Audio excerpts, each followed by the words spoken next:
श्री कृष्ण कहते हैं, इंसान घर रिश्ते सब बदलता है, पर फिर भी उदास क्यों रहता है? क्योंकि वह खुद को नहीं बदलता। भगवान के फैसले पर कभी शक मत करना। अगर सजा मिल रही है तो गलती भी अवश्य ही होगी। घर के अंदर जी भर के रो लेना, पर दरवाज़ा हंसकर ही खोलना, क्योंकि लोगों को जब पता चलता है कि सामने वाला अंदर से टूट चुका है तो लोग उसका जी भर कर फ़ायदा उठाते हैं। लोग कहते हैं जब कोई अपना दूर जाता है तो बड़ी तकलीफ़ होती है, पर ज़्यादा तकलीफ़ तो तब होती है जब कोई अपना पास होकर भी दूरियां बना ले। ज़िंदगी में खुश रहना चाहते हो तो सबसे पहले उन्हें भूल जाओ जो आपको भूल गए। इस दुनिया में ईश्वर के सिवा कोई भी किसी का नहीं होता। लाख निभाओ रिश्ते, कोई अपना नहीं होता। गलत फहमी रहती है थोड़े दिन, फिर आंखों में आंसू के सिवा कुछ नहीं रहता।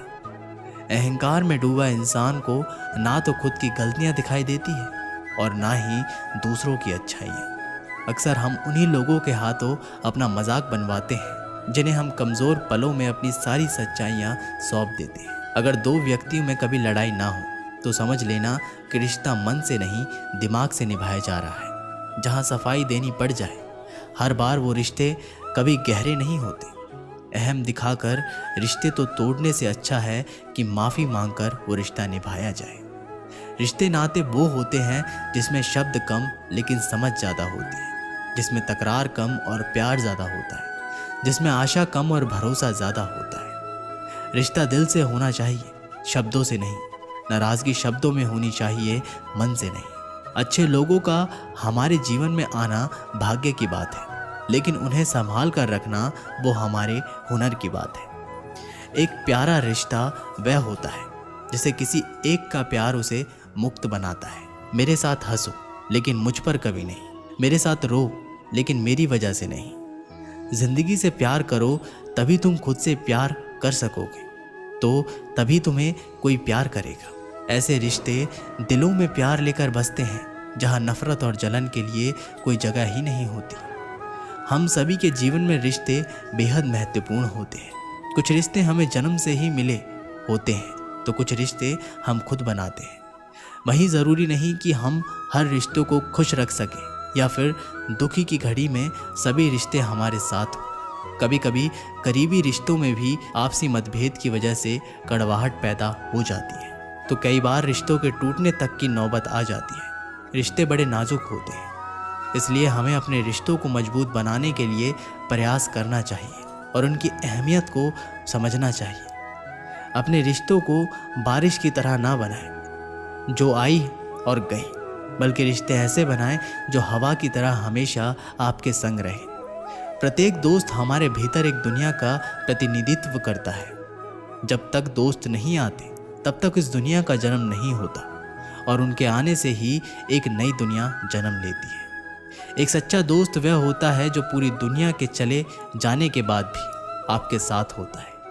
कुछ रिश्ते जन्म से जुड़ते हैं और जीवन भर के लिए होते हैं एवं हमारे जीवन की हर सुख दुख में हमारे साथ खड़े होते हैं। वहीं कुछ रिश्ते ऐसे होते हैं जिनसे हम भावनात्मक रूप से जुड़े रहते हैं और जिनके होने से ही हर मुश्किल एवं चुनौती का मुकाबला करने की हिम्मत आती है और आगे बढ़ने की प्रोत्साहन मिलता है। रिश्ते हमारे जीवन चक्र को आसान और सफल बनाने में हमारी मदद करते हैं। इसलिए हम सभी को पूरी ईमानदारी और सच्चाई के साथ अपने जीवन के हर रिश्तों को निभाना चाहिए, चाहे वह माँ बाप का रिश्ता हो, पति पत्नी का रिश्ता हो, भाई बहन का रिश्ता हो या फिर दोस्ती का ही क्यों ना रिश्ता हो। हमें सदैव इन रिश्तों का सम्मान करना चाहिए और इनकी अहमियत समझनी चाहिए एवं रिश्तों को मजबूत बनाने के लिए प्रयास करते रहना चाहिए।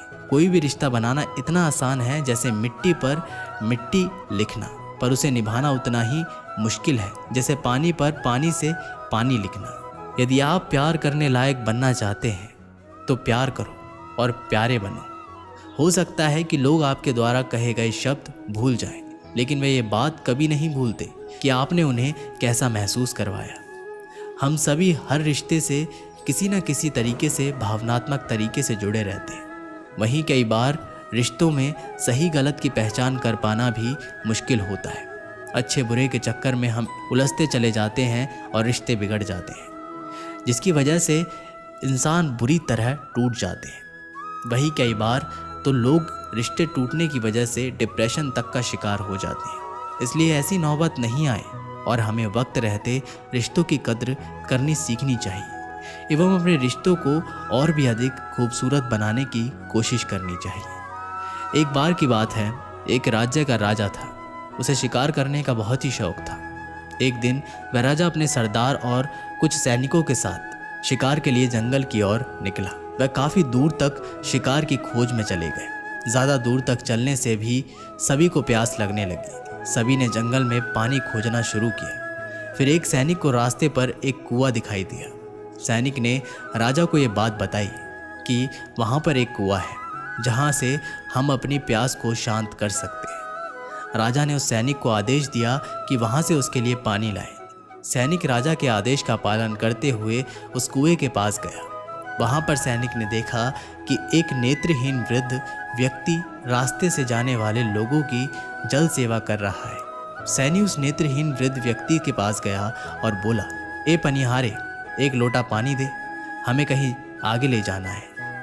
ये सुनकर उस वृद्ध व्यक्ति ने जवाब दिया, यहाँ से चला जा मूर्ख, मैं ऐसे लोगों को पानी नहीं पिलाता।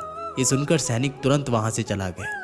ये बात सैनिक ने राजा के सरदार को जाकर बताई। फिर सरदार उस नेत्रहीन वृद्ध व्यक्ति के पास गया और कहा, ए बूढ़े, हमें प्यास लगी है, एक लोटा पानी दे। ये सुनकर उस नेत्रहीन वृद्ध व्यक्ति ने फिर पानी पिलाने से मना कर दिया। राजा की प्यास बढ़ती ही जा रही थी। राजा ने अपने सरदार से पानी के बारे में पूछा तो सरदार ने राजा से कहा कि उस कुएं पर एक नेत्रहीन व्यक्ति है जो पानी पिलाने से मना कर रहा है। ये सुनकर राजा अपने सैनिक और सरदार के साथ उस नेत्रहीन वृद्ध व्यक्ति के पास जाता है।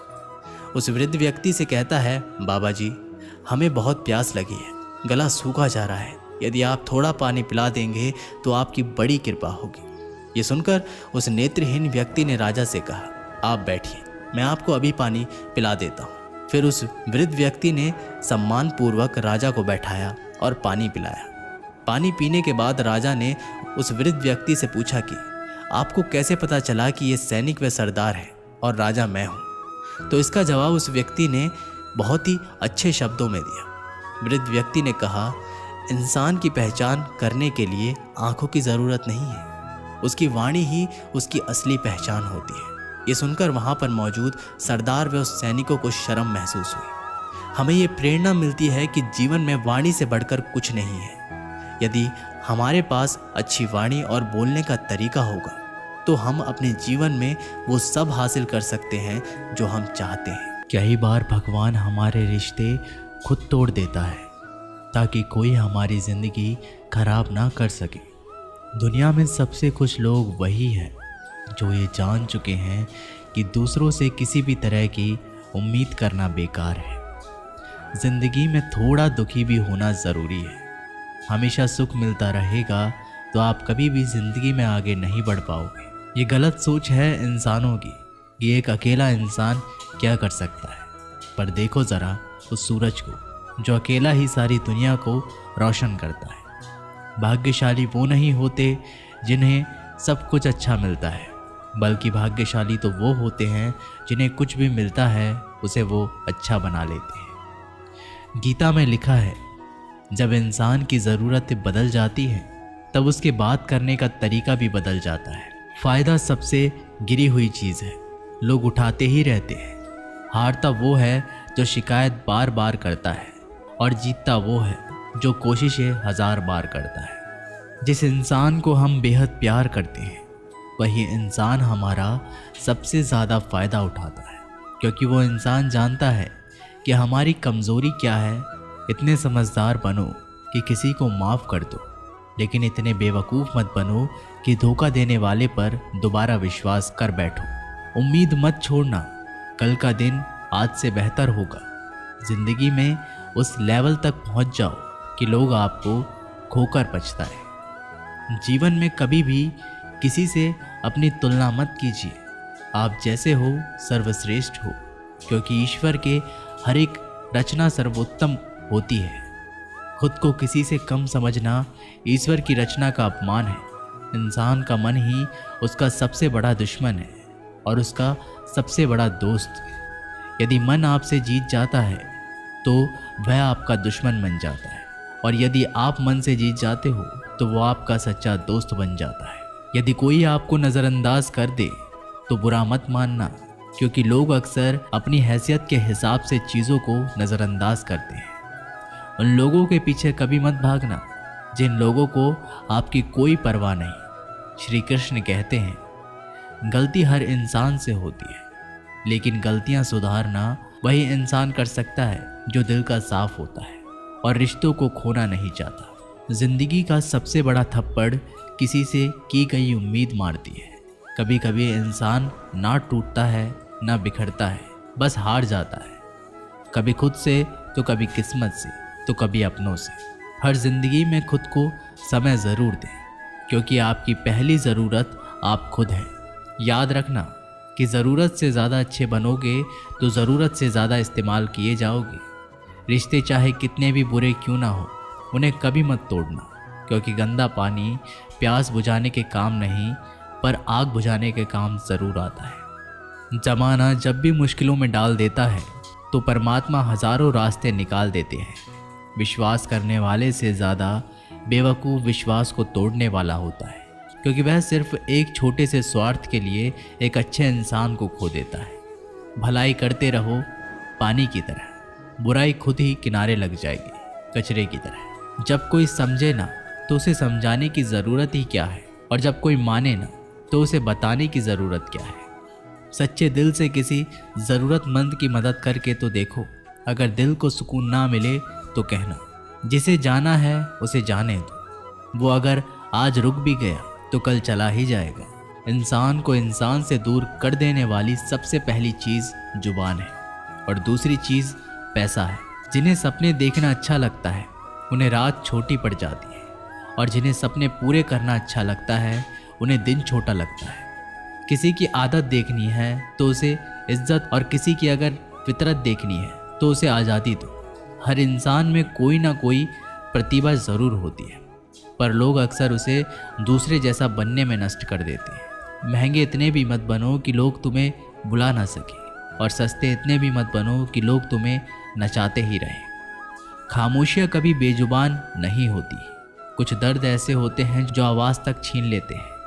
आजकल के लोग आपकी एक गलती के पीछे आपकी सारी अच्छाइयाँ भुला जाते हैं। जितना लोगों को समझते जाओगे उतना ही अकेलापन और भी अच्छा लगता जाएगा। ख़त्म हो जाएंगे वो भी रिश्ते जिनसे मिलकर लगता था कि ये उम्र भर साथ देंगे। श्री कृष्ण कहते हैं, अगर अहंकार किसी भी चीज़ का हो सर्वनाश करके ही छोड़ता है। खाली वक्त में हर कोई बात कर लेता है। प्यार तो तब होता है जब कोई आपसे बात करने के लिए अपना सारा वक्त खाली कर दे। सब कुछ ठीक करने का इंतज़ार करोगे तो बैठे ही रह जाओगे, पर हिम्मत करो, खुद उठो और अपनी ज़िंदगी में सब कुछ ठीक कर दो। लोग पहचानना भी भूल जाएं, इससे पहले ही अपनी पहचान बना लेनी चाहिए। एक बार एक राजा ने भगवान श्री कृष्ण का मंदिर बनवाया और उसमें मूर्ति की पूजा करने के लिए एक पंडित को रखा। हर रोज़ राजा अपने मंत्री से कहकर मंदिर में एक माला भिजवाता था और वो पंडित जी वो माला श्री कृष्ण की मूर्ति को चढ़ाते थे। उसके बाद राजा जब दर्शन करने के लिए आता था तो पुजारी वो माला भगवान की मूर्ति के ऊपर से निकालकर राजा के गले में पहना देता था। ऐसा कई सालों तक चलता रहा और अब पंडित जी बूढ़े हो चुके थे। एक दिन राजा की तबीयत खराब हो गई। उसने अपने सेवक को कहा कि तुम जाकर पंडित जी को माला दे आओ और उनसे कहो कि आज मेरी तबीयत खराब है, मैं आज मंदिर नहीं आ सकता, तो प्रतीक्षा ना करें। फिर राजा का सेवक वो माला लेकर पुजारी जी के पास गया और पूरी बात बता दी। पुजारी जी ने वो माला मूर्ति को चढ़ाई और सोचने लगे, इतने सालों से ये परंपरा चली आ रही है, लेकिन मैंने कभी भगवान को माला उतार कर खुद ही नहीं पहनी। शायद आज भगवान की इच्छा है कि ये माला मैं पहनूं, इसलिए भगवान ने आज राजा को नहीं भेजा, इसलिए आज अच्छा मौका है, ये माला मैं निकाल कर खुद पहन लेता हूँ। फिर उस पंडित ने भगवान की मूर्ति से माला निकाल कर खुद पहन ली। इसी बीच में राजा का सेवक दौड़ के पंडित जी के पास आया और पंडित जी से कहने लगा कि राजा जी को ठीक नहीं लग रहा है, उनकी तबीयत और बिगड़ती जा रही है, इसलिए वह प्रभु के दर्शन करना चाहते हैं और वे आ रहे हैं। उनकी सवारी जल्दी अभी मंदिर में आएगी, उन्हें लगा कि ये परंपरा कहीं टूट ना जाए, इसलिए वो आज मंदिर में भी आ रहे हैं। जब पंडित जी को ये बात पता चली तब उन्होंने फटाफट से माला अपने गले से उतारी और जाकर के फिर से भगवान की मूर्ति पर चढ़ा दी। फिर कुछ देर बाद राजा जी वहाँ पर आए और राजा की तरफ पंडित जी ने भगवान के ऊपर से माला निकाली और राजा जी को पहना दी। और अब राजा ने उस माला को देखा तो उस माला के एक सफ़ेद बाल नज़र आया। राजा ये समझ गया कि ये बाल पंडित का है।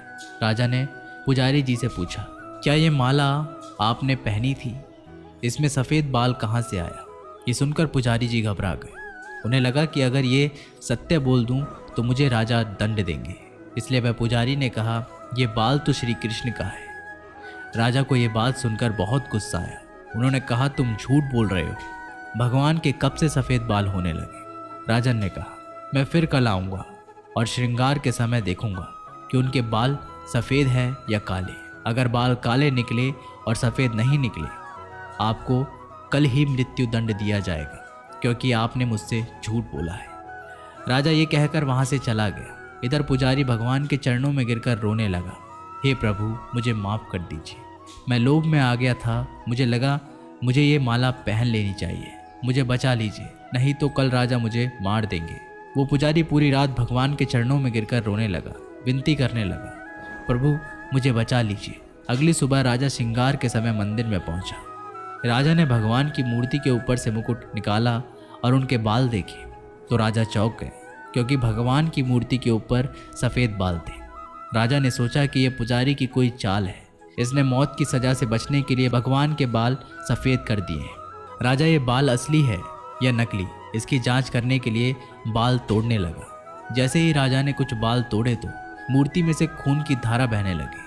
राजा भगवान के चरणों में गिर गए, क्षमा मांगने लगे और रोने लगे, मुझे माफ़ कर दीजिए। तभी मूर्ति में से एक आवाज़ आई, राजा तूने मुझे सिर्फ मूर्ति माना, इसलिए मैं तुम्हारे लिए सिर्फ एक मूर्ति हूँ।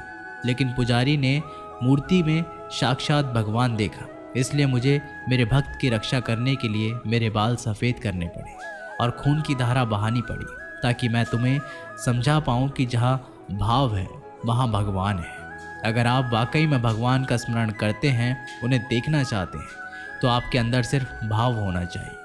ये एक छोटी सी कहानी हमें शिक्षा देती है कि भगवान के आशीर्वाद के सिवा कुछ भी असंभव नहीं। अगर आप सच्चे दिल से भगवान को पुकारते हैं तो भगवान आपकी मदद के लिए ज़रूर आते हैं। हम आशा करते हैं कि आप लोगों को ये वीडियो ज़रूर पसंद आई होगी। अगर आप लोगों को ये वीडियो पसंद आई हो तो हमारी वीडियो को लाइक करें। ऐसे ही जीवन बदलने वाली वीडियोस के लिए हमारे चैनल को सब्सक्राइब करें। जय श्री कृष्ण।